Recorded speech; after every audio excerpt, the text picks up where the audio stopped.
Berdasarkan Undang-Undang Nomor 32 Tahun 2009 tentang Perlindungan dan Pengelolaan Lingkungan Hidup, pencemaran lingkungan hidup didefinisikan sebagai masuk atau dimasukkannya makhluk hidup, zat energi, dan atau komponen lain ke dalam lingkungan hidup oleh kegiatan manusia sehingga kualitas lingkungan menurun sampai tingkat tertentu yang menyebabkan lingkungan hidup tidak dapat berfungsi sebagaimana mestinya.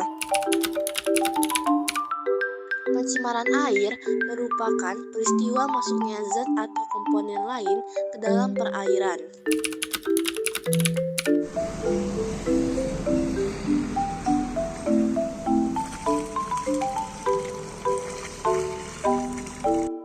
Kalian tahu nggak sih apa itu pencemaran tanah? Nah, pencemaran tanah adalah keadaan di mana bahan kimia buatan manusia masuk dan mengubah lingkungan tanah alami. Contoh dari pencemaran tanah itu sendiri yaitu bencana alam. Saat banjir, lapisan unsur hara tanah akan hilang terbawa arus air sehingga membuat tanah tersebut tercemar. Yang kedua yaitu kebakaran hutan. Nah, untuk contoh-contoh lainnya ada limbah anorganik, limbah organik, limbah industri, dan limbah rumah tangga.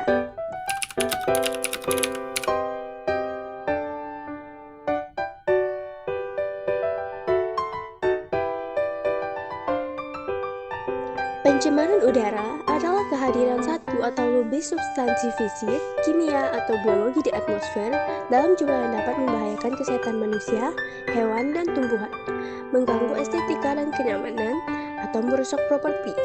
Pencemaran udara dapat ditimbulkan oleh sumber-sumber alami maupun kegiatan manusia. Contohnya, asap dari kendaraan bermotor dan kegiatan industri berbasis batu bara.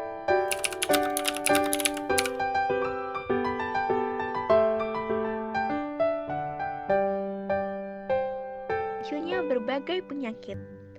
Pencemaran lingkungan dapat menyebabkan berbagai penyakit. Misalnya, penyakit menular akibat pencemaran air. Antara lain, hepatitis A, kolera, poliomyelitis, disenteri, askariasis, dan skabies. Sementara itu, beberapa penyakit tidak menular akibat pencemaran air oleh logam berat. Antara lain, keracunan CD atau kadmium yang menyebabkan gagal ginjal, tekanan darah naik, dan kerapuhan tulang. Yang kedua adalah punahnya spesies. Tingginya akumulasi dan bahaya dari polutan dapat berdampak pada kematian suatu organisme. Jika hal tersebut terjadi secara terus-menerus, spesies dari organisme tersebut dapat mengalami kepunahan. Apalagi jika polutan menyebabkan fungsi reproduksi suatu organisme mengalami masalah sehingga tidak dapat berkembang biak dengan semestinya. Hanya suatu spesies yang tercemar polutan dapat berdampak pada kematian. Salah satunya kematian predator.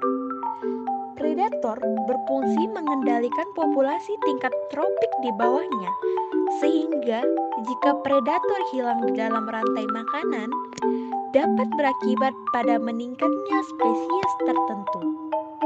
Jika hal ini terjadi pada ekosistem sawah, akan terjadi ledakan hama yang akan sulit dikendalikan manusia. Tidak seimbangan lingkungan. Polutan yang mencemari suatu lingkungan hidup dapat berdampak pada berkurangnya jumlah populasi spesies terdampak, bahkan pada kematian. Kematian atau hilangnya suatu spesies di dalam rantai makanan dapat menyebabkan ketidakseimbangan lingkungan. Ketidakseimbangan inilah yang menyebabkan perubahan pola interaksi yang ada pada aliran energi dan siklus materi. Berikut adalah upaya mengatasi pencemaran lingkungan. A. Memilah sampah dan melakukan daur ulang sampah dengan bijak. B. Melakukan pengolahan limbah lebih lanjut terhadap limbah beracun dan berbahaya. C. Melakukan pengawasan terhadap terhadap penggunaan pestisida. E. Melakukan reboisasi. F. Melakukan penyuluhan dan pendidikan mengenai lingkungan hidup.